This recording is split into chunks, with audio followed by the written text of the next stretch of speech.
Salam Rahayu, Salam Pedot. pedot. Terima kasih. Dalam kesempatan malam hari ini kita akan melanjutkan tema yang kemarin soal memperingati Hari Pahlawan yang bertepatan pada tanggal 10 November, dan mungkin diawali dari Gus Ferry mungkin. Monggo Gus, lanjut.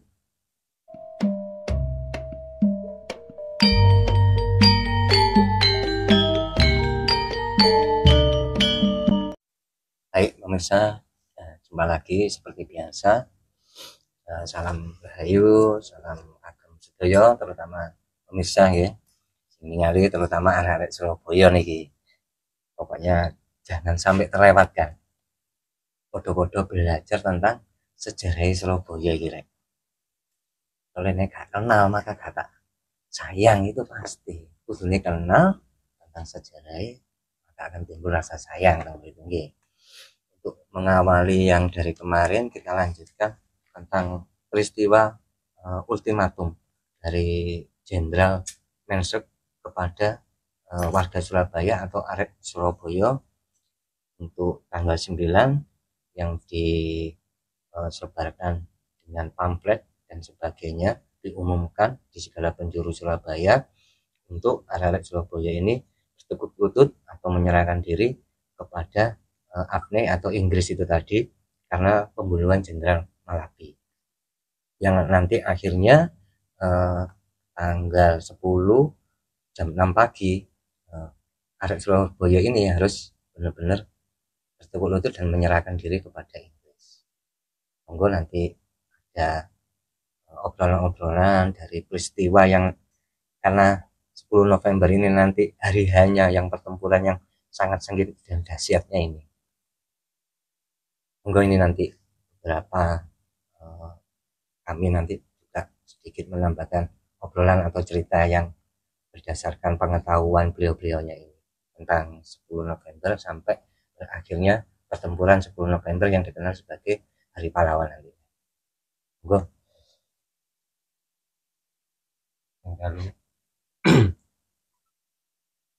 menurut cerita nih, ini cerita dari sejarah. Niku wonten beberapa tokoh yang itu sekaligus memimpin terjadinya peperangan di 10 Oktober nih, November nih. Itu mungkin salah satunya Bung Tomo. Bung Tomo mungkin yang di panggilannya Sutomo gitu. Itu sebagai tokoh kunci utama dari peperangan yang terjadi di Surabaya. Mungkin bisa di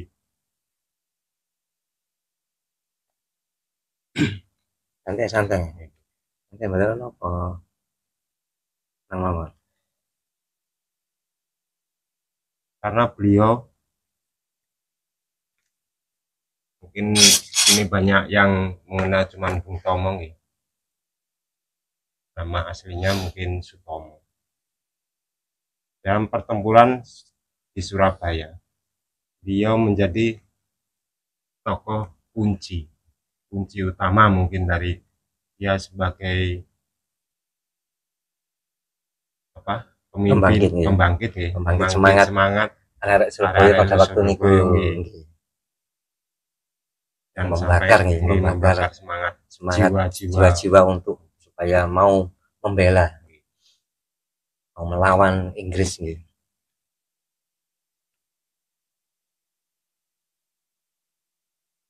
Monggo dengan lanjutkan.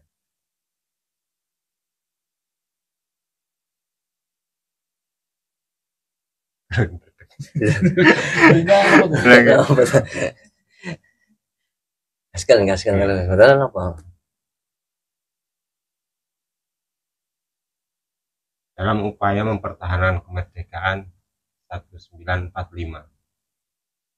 Mungkin beliau seakan-akan memimpin dalam pidatonya mempertaruhkan jiwanya dan memperserukan tentang pidatonya itu supaya membakar semangat juang kepada arek-arek Surabaya.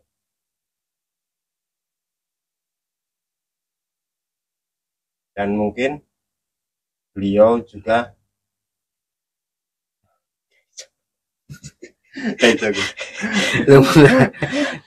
bener apa telan-telan lah. Pemirsa masih setia nih melihat karena mengagumi pahlawan-pahlawan yang di Surabaya. Jadi karena beliaunya ini kan awalnya dari Bandung, jadi saking terharunya mungkin atau saking berkesannya sehingga tidak bisa berkata-kata, tapi tetap mencoba akan menceritakan aksi heroik atau aksi heroismenya pahlawan-pahlawan yang di Surabaya. Sedikit tadi beliaunya juga bercerita tentang Bung Tomo atau yang dikenal dulunya itu Cak Sutomo. Enggak dilanjut mawon teman-teman.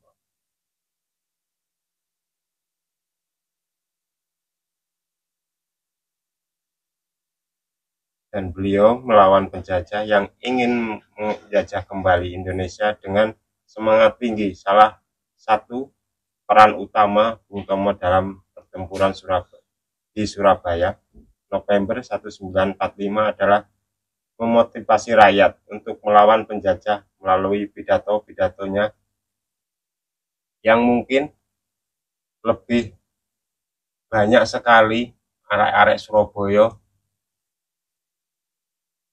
yang menjadi mungkin dalam arti tentang semangat juangnya sampai mungkin titik darah penghabisan gitu. Istilahnya mati-matian lah. Mati-matian. Dan betapa mungkin kalau saya merasakan seperti itu mungkin tidak sanggup.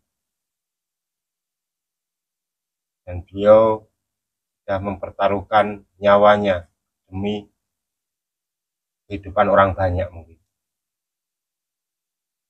Nah, memang kalau kita lihat ya tidak semudah apa yang kita bayangkan atau kita gambarkan.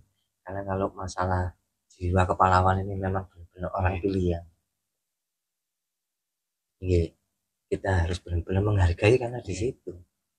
Karena tidak mudah membangkitkan rasa atau jiwa kepahlawanan ini tidak semudah apa yang kita bayangkan atau semudah kita pelajari. Ini memang orang-orang pilihan.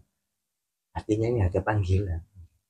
Baik dari panggilan dari alam ataupun yang disebut dari kalau masalah religinya atau masalah ritualnya atau disebut ini panggilan orang-orang pilihan dari Tuhan. Mungkin seperti itu karena itu tidak semudah nih wow. Banyaklah apa yang disebut perjuangan itu habis-habisan waktu membela atau mempertahankan kemerdekaan pada waktu 10 November itu. Karena memang kan di ultimatum sampai jam 6 pagi tanggal 10 November 1945. Tetapi dari situ bangkitlah rasa atau jiwa-jiwa kepahlawanan terutama di arek-arek Surabaya dikomandoi beberapa orang yang termasuk tadi Bung Tomo atau Cak Sutomo dengan pidatonya atau orasinya yang bisa membangun mental, membangun semangat sehingga tidak menjadi down walaupun kalau secara logika mereka itu lebih hebat, Inggris itu lebih hebat dengan kekuatannya, dengan persenjataannya, dengan pengalaman perangnya yang di lapangan itu realita. Dari yang pernah saya dengar juga pernah saya baca, karena orang-orang yang diturunkan ini ahli perang yang mumpuni. Jadi untuk gengsinya atau untuk balas dendamnya ini diturunkan baik dari secara laut, darat dan udara. Kalau yang dari darat sampai dikeluarkanlah yang namanya tank atau kendaraan lapis baja. Kalau nggak salah yang itu dinamakan M4 Sherman, itu tank besar untuk membombardir di Surabaya. Tanknya namanya M4 Sherman atau Sherman itu. Kalau yang dari pesawat tempurnya itu ada yang namanya Thunderbolt dan ada yang namanya Mosquito, ada yang mengatakan juga Spitfire. Sedangkan kan katanya dari sejarah gitu. Menurut cerita sejarah yang mungkin banyak ditulis lah di media-media yang sudah dicantumkan di situ tentang persenjataan Indonesia itu waktu itu kan katanya masih Sangat minim, tradisional kan, sangat minim. Kalau yang itu kan cuma dari lucutan senjata Jepang, dan beberapa orang mungkin belum bisa memakainya nih. Karena memang belum terbentuk yang pasti untuk masalah tentara atau sekarang disebut TNI itu belum. Mereka adalah bekas-bekas yang saya sebutkan yang di tayangan sebelumnya. Mungkin karena ini dari Heihu, dari bekas peta, dari bekas kenil. Kalau kebanyakan mereka yang benar-benar warga sipil atau rakyat biasa, memang tidak bisa menggunakan senjata senapan ini tadi, senapan api, sehingga kekurangan senjata. Nanti ini muncullah yang namanya bambu runcing. Gue nanti kali jenengan tahu tentang soal bambu runcing ini kan juga salah satu yang membuat sejarah, dimana nanti kita bisa melihat ada monumen di situ, monumen bambu runcing. Karena apa? Monumen itu untuk mengingat bahwa perlawanan atau bentuk perlawanan arek Surabaya itu adalah sebuah bambu runcing, bentuk perlawanan yang murni dari perlawanan rakyat. Esensinya di situ. Mungkin seperti apa? Ya saya cuma mendengar dan melihat dari sejarah, katanya bambu runcing itu bisa menembus tank yang begitu kuat ya, dari baja tanknya. Sedangkan itulah bambu kok bisa menembus dengan apa, mungkin kekuatan yang dahsyat, atau mungkin dari bambu itu sendiri mempunyai apalah kiranya kekuatan tersendiri. Tapi kan saya dengar waktu itu, apa memang benar seperti itu? Mungkin kejadiannya saya cuma tidak tahu, cuma bisa mendengar dan melihat saja dari sejarah-sejarah. Dan bambu runcing itu memang kalau dilihat bambu biasa nih, bambu, tapi kok di dalam benak saya kok kadang misterius gini, ini misterius gini. Kok kelihatannya kok bisa nembus baja sampai ke itu dahsyatnya lah. Mungkin ada dari Gus Ferry mungkin bisa menjelaskannya secara apa, dan mungkin kekuatan dari bambu sendiri itu seperti apa.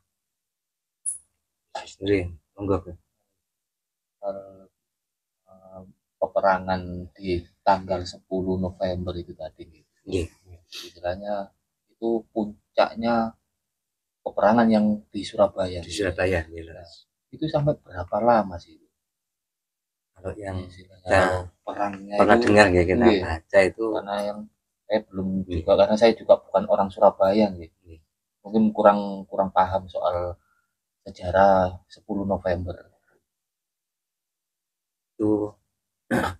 Banyak ini dari pelaku yang sebagai narasumber yang dulu sebelum tahun-tahun kemarin itu pernah saya tanyakan atau saya wawancarai gitu. Itu banyak, katanya ada yang hampir 3 minggu, ada yang 3 minggu lebih 3 hari kan gitu.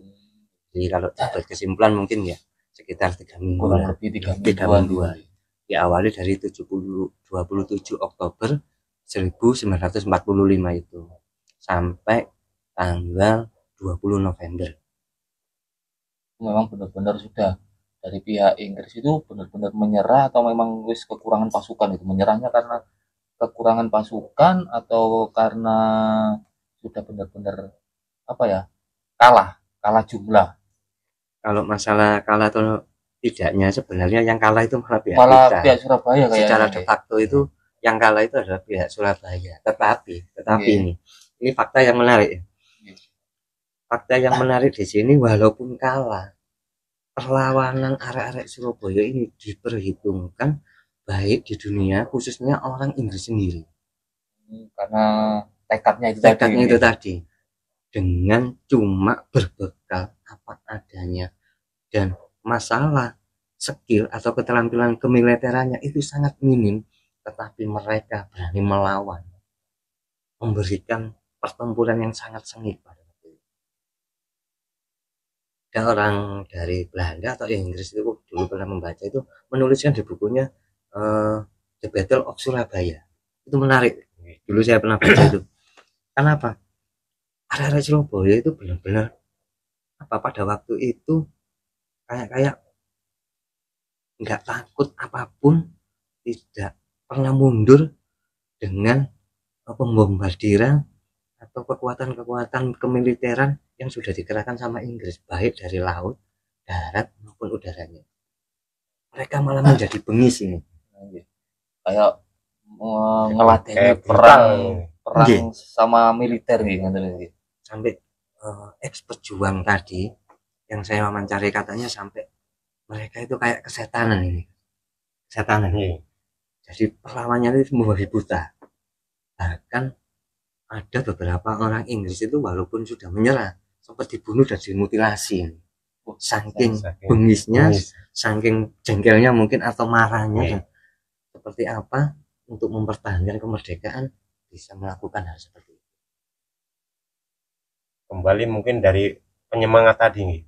Ini penyemangat seorang Bung Tomo nih wow gitu. Terus mungkin seakan-akan jiwanya diperkuat lagi sampai dia langsung ingin melawan seutuhnya, melawan ini pokoknya membabi buta.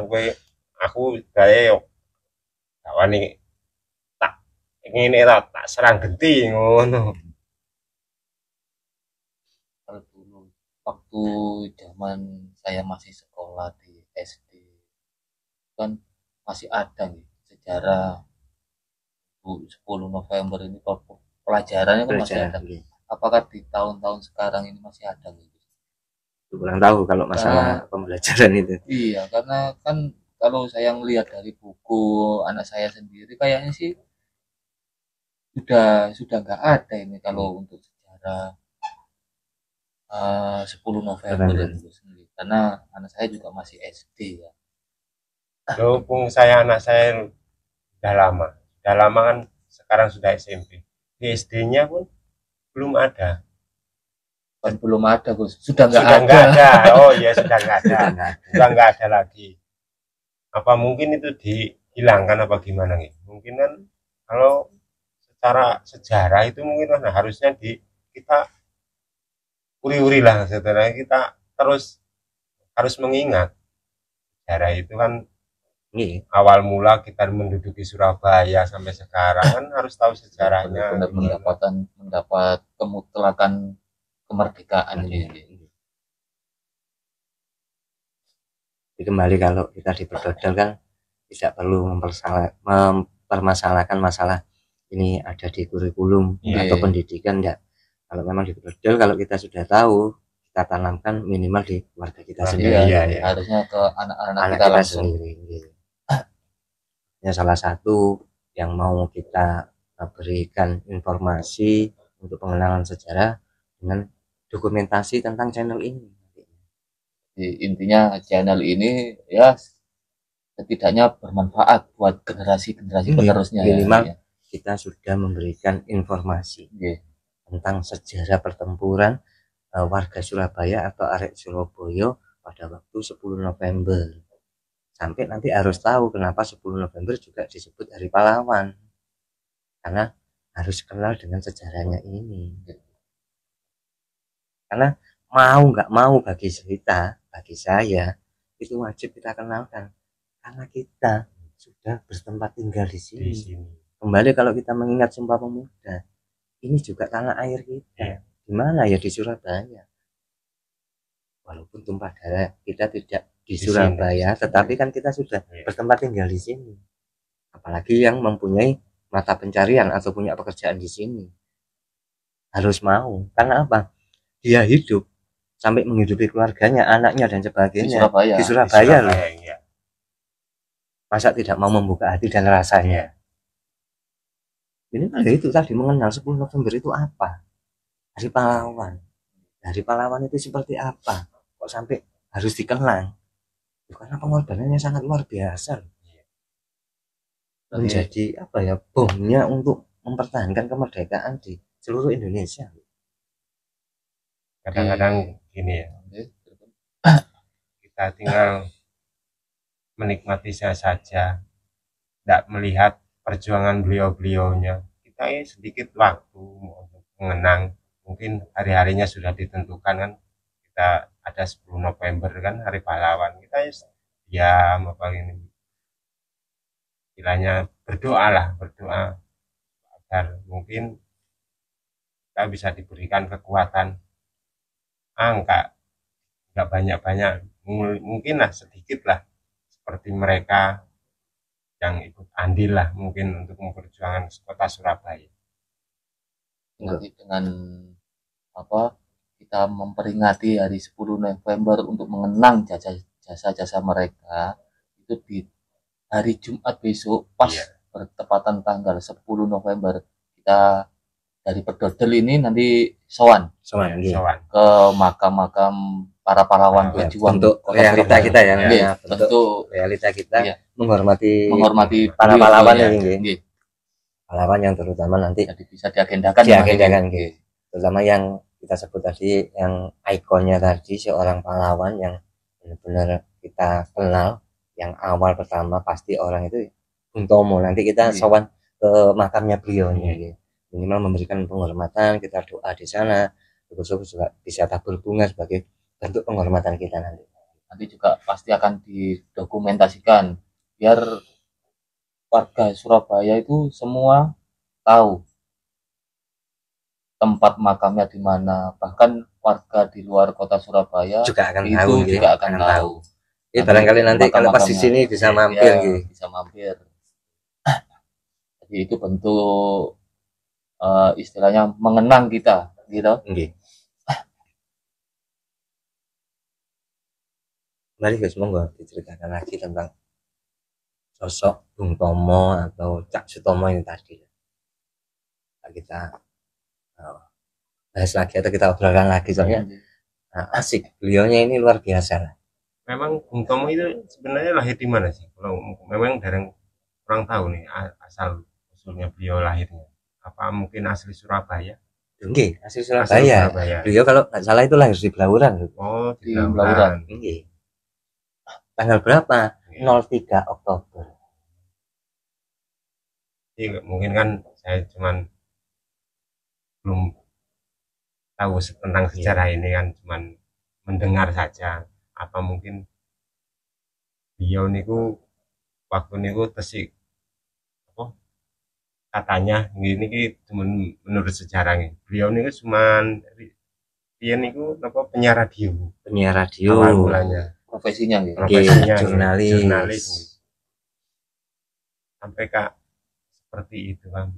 Beliau kan memang istimewa bagi saya, seorang jurnalis bisa mengerahkan arek-arek Surabaya sampai segitu dahsyatnya kekuatan yang dia lontarkan kepada anak-anak Surabaya. Itu kan luar biasa. Karena kalau menurut saya sendiri itu, kalau seorang jurnalis atau pembawa berita itu kan bentuk perjuangan, tapi dengan cara mereka, dengan suara mereka kan nonton biasanya. Nah, kemampuannya di situ. Nah, kehebatan Bung Tomo ini sudah mengandalkan suaranya dan fisiknya juga. Nah, ini kehebatannya kan di situ, guys. Mungkin tapi kan ini kan ngoten. Tapi kan seorang itu kan mungkin jarang lah, mungkin pilihan kembali ke jiwanya. Beliau jiwa pahlawan yang seutuhnya mungkin. Karena jurnalis juga pahlawan sampai saat ini pun bisa dikatakan pahlawan kalau jurnalis. Karena beliau semua yang profesinya sebagai jurnalis itu istilahnya berjuang dari suara-suara mereka yang mewakili mungkin dari masyarakat aspirasi. Karena bisa langsung wawancara ke masyarakat langsung. Kalau sekilas kan mungkin juga mau nggak mau sebenarnya juga termasuk sebagai sejarawan sebenarnya Nggih, juga, sejarawan. karena menuliskan semua tragedi atau peristiwa ya. Nggih. Entah itu dari tulisannya, catatannya, atau di redaksinya atau sebagainya, itu pasti dituliskan beberapa peristiwa yang penting oleh para jurnalis atau yang disebut wartawan. Wartawan. Itu pasti. Di sini memang luar biasa, luar biasa. dari non militer, tetapi jasanya sangat besar karena nggak gampang membangkitkan sebuah semangat atau jiwa untuk berperang, untuk kasarannya maju, minimal kue pasti mati kan. Kalau Bung Tomo sendiri itu meninggalnya itu waktu tragedi itu atau sesudahnya gitu? Kalau meninggalnya itu sesudah tragedi 10 November, beliau jadi sempat diangkat menjadi apa ya, kehormatan TNI kan. kehormatan TNI. Jadi memang sudah selesai ya istilahnya, meninggalnya bukan karena gugur di peperangan gitu kan ini. Mungkin dari sekian kan belum banyak yang tahu ini meninggalnya karena apa. Karena gugur dalam peperangan atau karena sakit atau karena usia kan belum ada yang tahu mungkin. Karena kiprahnya beliau aja sampai Bung Karno sebagai presiden itu sangat salut kepada beliau, sangat salut sekali. Dan waktu peperangan itu beliau sudah berkeluarga dereng ya, maksudnya kan waktu pas peperangan pertempuran itu. Kalau itu belum tahu pasti karena kita tidak nyampe di sana untuk masalah informasi atau kita gali. Di dalam sejarah yang dijelaskan itu sosoknya langsung, sosoknya langsung dari silsilah keluarga. Itu pertempuran di 10 Novembernya itu. Satunya dikupas sedikit demi sedikit tentang kiprahnya beliau di kepemudaan. Dulu ikut kalau nggak salah itu partai namanya Partai Indonesia Raya, Pak Parindra. Waktu beliau itu sempat di PRI-nya, di Pemuda Republik Indonesia itu, PRI itu sempat diangkat menjadi ketua bidang penerangan. Ini ada mungkin sedikit pembahasan yang unik karena pernah membaca, sempat dituduh sebagai pengkhianat ini Bung Tomo. Karena nopo nih guys? Nah, karena mendirikan yang namanya BPRI, Barisan Pemberontakan Rakyat Indonesia.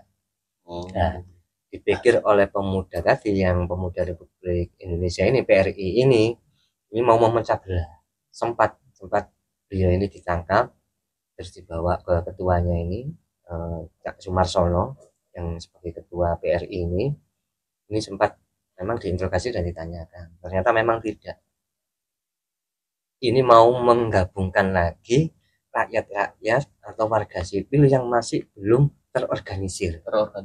Dibentuklah yang namanya BPRI tadi, Barisan Pemberontakan Rakyat Indonesia. Jadi itu mungkin BPRI itu cikal bakal untuk peperangan di beberapa kota tempat untuk menggabungkan kembali Bandung Lautan Api dan Ambarawa dan lain-lain itu gitu.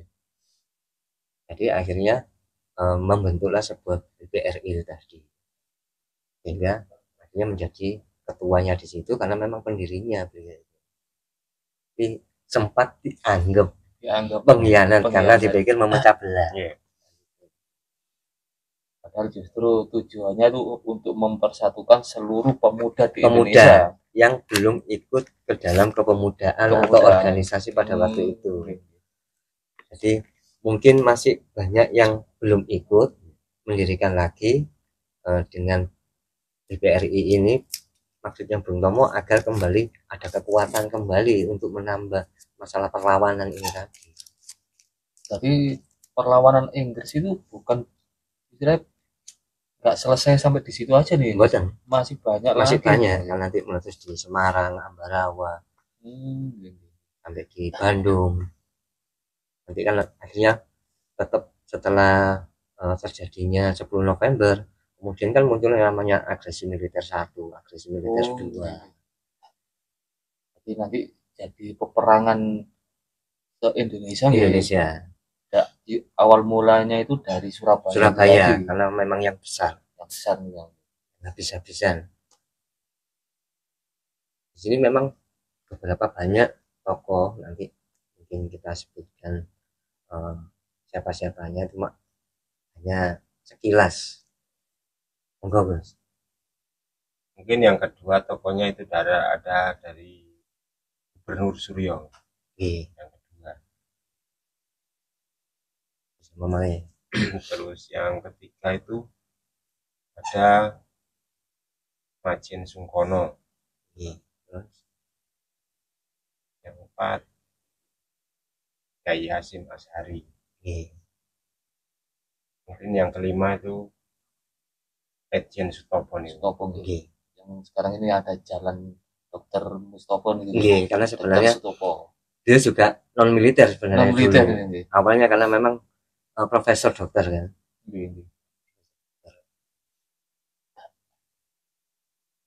Mungkin ada lagi. Semua pejuang 10 November itu tak ada yang dari militer sama sekali nih. Sedikit. Sebagian besar itu sedikit. Langsung dari rakyatnya langsung gitu. Rakyat sipil. Rakyat sipil. Yang kalau yang dari militer itu cuma sedikit malah. Malah saya sih yang belum seberapa paham tentang Kiai Hasyim Asy'ari, tokoh dari apa ya? Kan bentuk dari perlawanan atau pembelaan dari ulama. Dia kalau dikenal sebagai sekarang umumnya adalah pendiri NU, Nahdlatul Ulama. Itu berarti istilahnya dukungan dari Jombang juga nih. Jombang kan asli ada Jombang. Dari Jombang, ada dari Blitar, Malang, Gresik. Bergabung untuk melawan tentara Inggris tadi. Kalau dari ulama itu dua itu memang yang sangat berjasa. Iya, yang paling berkesan dan memang berjasa besar itu ada Kiai Hasyim Asy'ari tadi dan juga Kiai Abdul Wahab Hasbullah. Dari mana nih sing Abdul Wahab Hasbullah? Sama dari Jombang juga. Sama-sama dari Jombang. Ya? Beliau perintis Nahdlatul Wathon. 1916. Dia kan membidani cikal bakalnya lahirnya NU pada waktu tahun 1926. Sama-sama pendiri NU-nya nih, istilahnya. Ini juga ikut andil besar dalam pertempuran itu. Kalau Profesor Dr. Mustopo itu tadi akhirnya dari yang di BKR, Badan Keamanan Rakyat. Kalau yang Majen Sungkono itu aktif di PETA dulunya sebagai komandan kompi di Surabaya. Itu memang sudah diangkat dari itu nih. Maupun dari militer. Sampun karena X atau bekas PETA itu tadi pembela tanah air tadi. Oh niku sanging dari militer. Tapi belum adanya TNI nih. Belum. Hanya cuma BKR, TKR, terus polisi istimewa. Oh berarti polisi istimewa itu termasuk salah satu satuan. Makanya semua nanti apa yang dikenang pada waktu tragedi 10 November 1945 itu diabadikan di nama jalan-jalan. Baik nama-nama beliau atau mungkin nanti nama organisasi atau apa. Terus malah saya kira itu kalau polisi istimewa itu dulu pernah dari pihak kepolisian itu berjasa besar, makanya disebutkan polisi istimewa. Oh ternyata bukan ya? Betul. Ikut dulu polisi istimewa itu ikut sebuah badan waktu itu juga ikut andil pada pertempuran 10 November 1945. Jadi belum ada Polri ini gitu. Belum. Wah, geng. Kalau gitu kasih bagian dari polisi yang sekarang malah bukan. Kalau Gubernur Suryo tadi itu kan sebenarnya kan Raden Mas Tumenggung Haryo Suryo. Itu memang benar-benar dari seorang darah biru nih. itu memang dia juga ikut berjuang dan berjasa besar kepada Hari Pahlawan itu di 10 November. Dia juga dikenang jalan nama sebagai pelopor nih. nggih. Makanya sampai sekarang pun kantor gubernur ya di Jalan Gubernur Suryo itu. Nggih. Ada namanya Cak Dul Arnomo itu juga sebagai pahlawan juga Cak Dul Arnomo, atau nama aslinya itu adalah Abdul Adim. Sampai Cak Dul Arnomo ini menjabat menjadi wali kota tahun 1950 sampai 1952. Arnomo. Ada lagi yang namanya Suharyo Patmo Diwiryo alias Haryo Kecik. Oh, Haryo Kecik. Nggih. Ini pelaku langsung pertempuran rakyat Surabaya melawan Inggris pada Oktober sampai November 1945. Ia mendirikan Tentara Keamanan Rakyat. Nggih. Jadi polisi, Tentara Keamanan Rakyat (TKR). Merupakan cikal bakal Korps Polisi Militer. Polisi militer. Nggih. Oh, bukan ini ya. ABRI bukan nih? Mboten. Korps PM. PM. Nggih, tapi cikal bakalnya dari PTKR tadi. Jadi banyak pimpinan Indonesia pada waktu di Surabaya saat itu, seperti yang Residen Surabaya yang disebutkan pada tayangan yang pertama, yang disebut Residen Sudirman, ada Rajiman Nasution, terus Ketua KNI Dul Arnomo tadi, terus Ketua AMI Ruslan Abdul Ghani, terus Joko Sawondo, terus Rustam Zain, terus Inspektur Sujono, terus ada Prawi Bismo, terus Muhammad Yasin, dan Mr. Mas Muin, terus Sumarsono Ketua PRI. Kembali lagi, ini mengulas tentang persenjataan yang tadi, Temburuncing. Ibu mungkin kalau diartikan dengan pusaka, kalau memang pusaka itu kalau di museum pasti masih ada. Jadi, kalau pusaka seperti keris, ini bambu runcing kan juga ibu disebut pusaka nih. Kayak menurut orang-orang Jawa itu kan tetap pusaka itu kan. Tapi yang memang dalam arti sekarang ini kan saya dengar-dengar melihat di monumen sendiri ya, monumen yang museumnya kok tidak ada bambu yang aslinya. Tapi adanya cuma replika. Adanya yang replika. Terus yang ditanyakan itu ya bukan asli katanya. Kan memang namanya replika itu yang asli. Bukan asli. Hanya sebagai contoh. Apa mungkin itu dahulu itu memang sengaja hilang apa gimana nih? Kalau memang diartikan kan ini kan masih misterius nih. Misterius, jarang ada yang tahu. Dan bambu runcing itu kan asal mulanya senjata bambu runcing itu juga bukan dari kota Surabaya sendiri malah. Dari kota lain. Desa-desa. Dari Blitar kalau nggak salah. Ada yang dari Parakan, Temanggung itu. Temanggung, Jawa Tengah gitu. Ada yang dari Blitar itu Kalipucung, Sanan Kulon, Blitar kan. Sanan Kulon. Iya, Sanan Kulon kecamatan kan. Kalau desanya salah Kalipucung atau apa. Nah, kalau yang dari Parakan di Temanggung itu terkenalnya namanya beliau itu Kiai Haji Subeki. Beliau itu adalah yang memberikan kekuatan secara religi dan secara spiritualnya. Didoain, disuwuk, Jawa disuwuk mana nih? diasmai, dikasih kekuatan atau dipower bahasanya untuk sebuah kekuatan supaya bambu runcing ini bukan sembarang bambu runcing, karena memang benar-benar untuk perlindungan dan untuk perlawanan. Kalau yang saya dengar dan saya tahu baik dari pelaku pejuang langsung atau memang dari yang saya baca, memang sangat misterius. Ada kekuatan-kekuatan di situ, katanya bisa digerakkan jarak jauh, bisa melayang. karena mungkin dari kekuatan spiritual atau doa-doanya. Kan bisa sampai menjatuhkan pesawat kalau nggak salah nih, menurut sejarahnya. Nah, ya macam-macam cerita di situ dengan kekuatan atau kesaktian ya tentang bambu runcing di situ. Kalau ciri khasnya kebanyakan katanya kalau yang dari Temanggung itu bambu wulung. Wulung itu bambu yang kehitam-hitaman. Oh, yang bambu yang agak hitam itu. Nah, kalau yang dari Sanan Kulon tadi yang Blitar itu Kiai atau Mbah Mansur.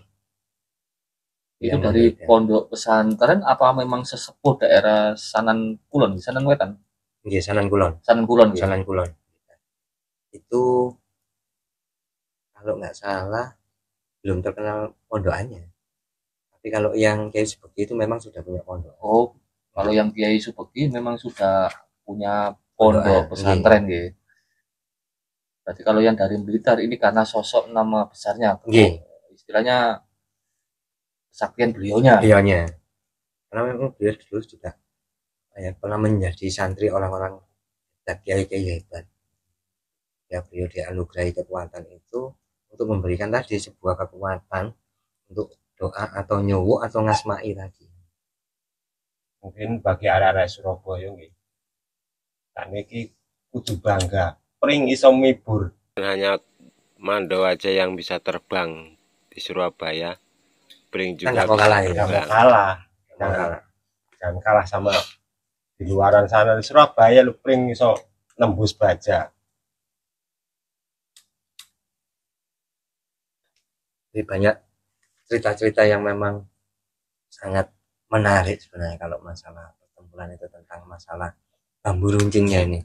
Ada kekuatan-kekuatan yang non logik atau tidak bisa dinalar, logis, irasional, karena memang mungkin kekuatan-kekuatan dari orang yang tulus berjuang, baik dari orang yang memberikan doa tadi dengan orang yang berjuang tadi, yang memegang, yang punya tadi, bagi penggunanya tadi, sehingga kekuatan itu benar-benar double. Situlah kehebatannya yang namanya pusaka bambu runcing. Tetapi anehnya ketika saya tanyakan kepada pelakunya, beliau selalu menjawab, disembung, kereta nong, jenis mari, terus gak butuh kereta nong, dibiarkan begitu saja, katanya sudah nggak tahu. Ada yang cerita masalah kesaktiannya gini, ketika ditanyakan orangnya nggak mau meneruskan. Jadi kan kita nggak tahu pasti seperti apa yang benar-benar pada waktu itu yang mempunyai kekuatan. Kita tidak bisa meneliti secara fisiknya. Mungkin dari kekuatan itu bisa dari orangnya atau bambunya. Nah, inilah yang dia nggak bisa dijelaskan. Gitu. Ya itulah kekuatan-kekuatan ya yang namanya ada di dalam alam semesta. Yang mungkin dari kekuatan keyakinan, sugesti, dan itu lewat spiritualnya, lewat religinya kita tidak tahu, tetapi memang kalau menurut cerita seperti itu. Kan bambu runcing yang istilahnya semua bambu itu kan didatangkan dari luar kota Surabaya. Di Surabaya sendiri apa nggak ada istilahnya waktu itu bambu untuk menyediakan gitu sih. Kok didatangkan dari luar. Karena yang dari luar tadi memang berdekatan kepada si iki yang memberi doa. Yang memberi doa itu tadi. Oh, berarti dari Blitar, dari Temanggung tadi, Parakan tadi. Dari Surabaya itu enggak dulu belum ada nggak? Ada yang namanya bambu, cuma kan kejauhan kalau dibawa mondar-mandir kan istilahnya kan. Hanya ke daerah situ.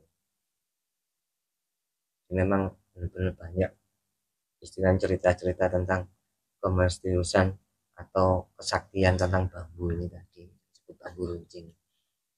Dan kampuannya ada di Surabaya katanya. Yang paling hebat katanya di Surabaya daripada waktu didatangkan ke tempat lain untuk pertempuran. Kan keanehannya kan di sini loh. Nah, akhirnya saking ada kehebatannya itu juga itu simbol yang luar biasa untuk bentuk perlawanan. Maka monumen bambu runcing adanya di Surabaya. Luar biasa itu bambu runcing. Jadi kalau kita selalu ingat tentang bambu runcing, itulah bentuk perlawanan leluhur kita. untuk melawan atau ingin benar-benar tidak mau dijajah lagi. Karena penjajahan itu benar-benar melanggar hak asasi. Untuk apa? Ya untuk kehidupan anak turunnya seperti kita ini. Bukan untuk berjuang demi dirinya sendiri pada waktu itu, enggak, untuk selamanya, supaya ada kemerdekaan. Jadi kita harus benar-benar tetap mengingat jasa-jasa beliau. Kita usahakan, kita kalau mempunyai yang namanya religi atau spiritual, dalam kita mengalunkan doa, memanjatkan doa, kita manuwun, kita itu harus mengingat juga jasa-jasa beliau-beliaunya. Karena sangat luar biasa perjuangannya, tidak bisa diutarakan dan tidak bisa dibicarakan sebenarnya. Cuma ini kan kita ulas supaya mengenal sejarah, supaya sejarah ini jangan hilang. Kita tetap harus bangga, tetap harus bisa mempertahankan yang namanya kemerdekaan untuk selamanya. Kalau dalam berdoa untuk mengenang jasa-jasa para pahlawan itu minimal dari pahlawan yang di sekitar tempat kita tinggal dulu. Dari tempat kita tinggal, terus wilayah yang lebih luas lagi. Kan, yang penting harus diawali di mana kita berada dulu, itu wajib. Wajib. Nanti kita itu akan tahu apa sih maknanya dari sebuah pengorbanan, sebuah cara menghormati itu. Kalau kita tidak lepas dari melestarikan atau mengingat atau ikut berdoa dengan jasa-jasa atau arwah-arwah para pahlawan yang ada di sekitar kita dulu, kita nanti tahu seperti apa. Itu banyak yang kita ulas, kita bahas, kita lanjutkan. Nah, setelah dari pertempuran yang sekitar 3 minggu atau disebut 3 minggu 3 hari, kalau yang tertulis kan 27 Oktober sampai 20 November memang dimenangkan oleh pihak sekutu atau Inggris ini tadi. Tetapi dari hasil perlawanan ini membuahkan sebuah peringatan besar bagi dunia maupun Inggris sendiri untuk diperhitungkan. Ada fakta lagi, akhirnya kenapa? Sehingga lambat laun pada tahun berikutnya Inggris ini menarik tentaranya. Pada waktu perlawanan itu banyak dikumandangkan takbir untuk perlawanan. Nah, kebanyakan tentara yang dari Inggris ini yang dibawa dari India ini juga ternyata banyak yang Muslim. Banyak yang Muslim juga. Akhirnya tahu dengan takbir, ternyata nanti kalau kita lawan terus berarti kita melawan sesama Muslimnya. Dan gitu, saudara Muslim kita. Dan akhirnya di situ sejarah menuliskan tidak sedikit tentara India itu yang membelot, akhirnya membela Surabaya atau Indonesia ini tadi untuk melawan Inggris. Karena lambat laun Inggris itu akhirnya berunding, akhirnya sampai sedikit demi sedikit ditarik lah. Yang pasukan dari India itu yang pasukan Gurkha itu. Dari Gurkha ada, Gurkha. Itu juga memberikan perlawanan dulunya, karena memang sengaja dikirim oleh Inggris untuk melawan arek-arek Surabaya. Karena Gurkha ini juga punya keterampilan perang yang sangat hebat. Bukan pasukan elit yang tentara di dunia, tentara bayarannya Inggris, yang dibentuk Inggris sebagai tentara elitnya atau tentara andalannya. Karena dari segi fisik dan persenjataan juga pandai memainkan yang namanya sangkurnya yang sekarang disebut ukri itu tadi, sehingga diturunkanlah ke Surabaya. Ya, banyak dari pahlawan kita yang dulu berjuang juga melawan pasukan Gurkha ini, tidak gentar. Juang yang tinggi. Jadi keberadaan pasukan Gurkha itu kejadiannya itu setelah 10 November. Betul. Sebelumnya juga ada. Sudah ada. Sudah ada. Mulai 27 Oktober itu sudah ada. Sudah ada. Sudah ada. Dari itu perang terus nih, mungkin enggak satu kali aja. Semenjak kita cerita kembali tentang di tayangan yang pertama, Oke. semenjak datangnya Belanda yang Nica itu tadi, yang membonceng di Afne tadi untuk masalah penaikan bendera sampai perobekan, itu kita berperang sebenarnya. Tapi Kecil-kecil mungkin. belum sampai sebesar 10 November sampai 20 November 1945 itu. Jadi ada perperangan kecil-kecilan lah, maksudnya kan kecil-kecil langsung besarnya di Memuncaknya di tanggal 10 itu ya. Ya banyak fakta-fakta yang menarik. Seperti tewasnya Jenderal Malabi kan juga menjadi misterius. Apakah ini benar-benar ditembak oleh sniper kita, arek Surabaya, atau memang ditembak oleh salah satu anggota Nica? Anggotanya itu kan gitu. Karena memang masuk akal kalau di sini kalau ada fakta tersebut muncul, mungkin karena supaya mengadu domba. Gitu. Karena di situ ada kepentingan kan. Dan saya dengar-dengar juga mungkin katanya kan itu mayatnya dibawa ke Jakarta, nggak dibawa ke Inggris. Jenderal Malabinya katanya dimakamkan di Jakarta. Karena pusatnya waktu itu kan di Jakarta. Iya. Kalaupun dari warga Surabaya sendiri, kalaupun nembak secara langsung, ya kemungkinan ya mustahil gitu. Istilahnya basicnya juga nggak ada, apalagi pegang senjata kan ngoten. Kok bisa langsung sekali tembak kena jenderalnya kan ngoten. Kalau yang memang yang ini kan juga bisa menjadi sebuah gambaran, bisa jadi memang kalau yang Nica ini tadi, salah satu Nica ini tadi, ini punya dua alibi sebenarnya untuk mengadu domba. Yang dua ini katanya ini karena sedikit mau membela rakyat Indonesia, khususnya di warga Surabaya Malabi ini. Karena ketidaksukaan ini akhirnya bisa jadi dibunuh. Masih kadang-kadang simpang siur masih jelas. Karena memang sebenarnya Malabi ini katanya tahu bahwasanya yang dia lawan sebenarnya bukan di Afne atau Inggrisnya yang utama. Karena waktu diusut itu, karena memang dari Belanda ini, yang dari Mr. Plockman ini, jadi setelah pertempuran sampai terjadinya Hari Pahlawan 10 November 1945 itu adalah sesungguhnya dari semangat juang mempertahankan kemerdekaan ini sebuah simbol bahwa Indonesia, terutama arek-arek Surabaya, ini benar-benar mau merdeka dan tidak mau dijajah lagi. Untuk memperingati jasa pahlawan semuanya yang tidak juga disebutkan satu persatu namanya, Bung Karno memberikan sebuah tugu atau monumen yang disebut Tugu Pahlawan. Ini untuk memperingati semua pejuang, semua pahlawan pada waktu pertempuran mulai tanggal 27 Oktober sampai 20 November pada waktu itu. Didirikanlah Tugu Pahlawan pada tanggal 10 November 1951 dan diresmikan tanggal 10 November 1952. Jadi bulan November juga. Jadi untuk memberikan jasa didirikanlah Tugu Pahlawan sebagai mengenang jasa para pahlawan pada waktu 10 November itu.